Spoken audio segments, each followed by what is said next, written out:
In January 2020, say an Uber ride from New York City's John F. Kennedy Airport to Midtown Manhattan costs about $50. Today, based on the average price rise of Uber rides, that same trip could be $75, about a 50% jump. You may have noticed this too. According to data from Rakuten Intelligence, the average Uber and Lyft fare in the US rose month to month from February through July, breaking records each time. In July 2021, consumers paid over 50% more per ride compared with January 2020. All these customers are complaining that they are actually paying more for their rides. The biggest factor that's driving prices up has to do with the pandemic. But prices were slowly beginning to rise even before the pandemic. To all the viewers seeing this, don't expect dirt cheap prices the way that we had before the pandemic.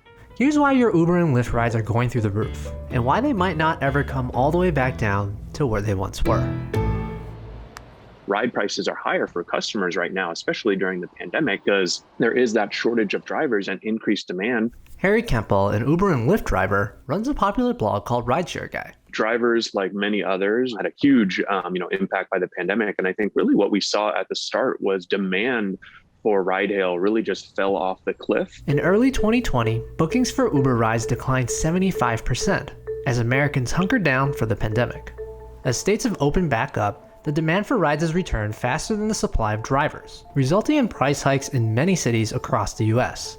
Experts say that prices are taking a while to return to normal for a few reasons. Yeah, I think the number one factor why drivers haven't come back to Uber and Lyft and why we're seeing this shortage on the supply side still to this day is because of unemployment insurance. Some states are still paying unemployment benefits, but in states that have stopped benefits, Uber and Lyft are seeing drivers return and prices go down. Uber has said that they've seen prices come down in places like Miami, Houston, and Atlanta. Whereas big cities like New York, San Francisco, and LA, prices are still high there because drivers haven't returned. Uber said 90% of the 90,000 inactive drivers they surveyed in June indicated they plan to return by September, when unemployment benefits expire in most states. Another factor keeping prices up? Rideshare companies aren't just competing for drivers amongst themselves. They're also competing with food delivery services, which drivers say offer safer work conditions. Actually, traditionally, driving for hire has always been a pretty dangerous job. You really don't know who's getting into your car at all times. I mean, I think the CDC recommendation was to stay 6 feet away from people. And as soon as someone gets into your car, they're breaking that rule. So a lot of gig workers have switched over to delivery services and found that they liked it. Riders, on the other hand, are back on the road in droves. As rider demand has increased, both Uber and Lyft increased driver bonuses earlier this year to attract more drivers back to the platform. In April, Uber announced it was allocating $250 million in an effort to boost driver availability. Lyft spent $572 million on driver incentives through the second quarter of 2021. For now, these incentives seem to be working. According to Lyft, more drivers are coming back to the platform in recent months. As drivers return to the roads, Uber and Lyft hope that prices will stabilize, but they'll probably never be as cheap as they typically were in the last decade. There are a few reasons for this. For one, Uber and Lyft had begun phasing out discounts to riders even before the pandemic.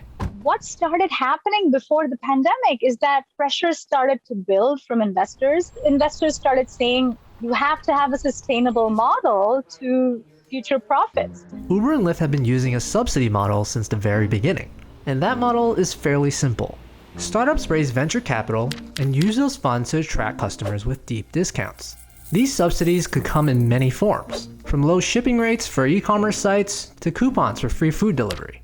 For ride-hailing companies like Uber and Lyft, subsidies have involved attracting riders with big discounts and then incentivizing drivers to provide those rides. But in recent years, the companies have begun phasing out those rider discounts. They are not profitable companies. They lose money nearly every year. We don't know when they will turn a net profit. For now, rideshare companies are still offering drivers incentives as a way of making driving more attractive for the long haul, given the ongoing challenges.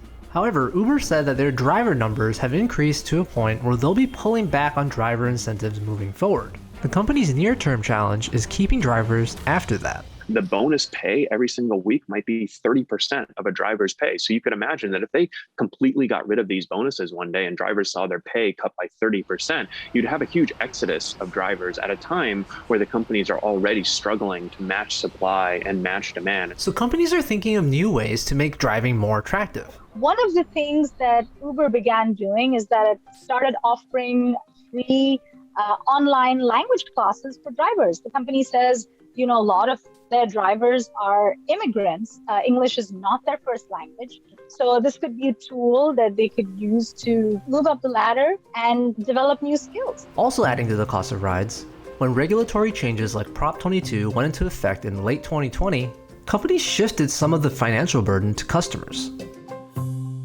If consumers want better benefits for drivers, then we should also be willing to pay slightly more. Both Uber and Lyft are focusing more on long-term profits. Analysts say consumers should expect to pay more per ride compared to the discounted rates before the pandemic. I think that they probably weren't paying, the full cost of the fare in a lot of these situations and kind of getting a good deal. Riders may have to pay a little bit more for their rides and they may not like it, but hopefully they'll find solace in the fact that, drivers, are getting, part of that ride. For consumers, rideshare prices probably will not stay at their current heights. However, you probably won't see those low subsidized prices again anytime soon.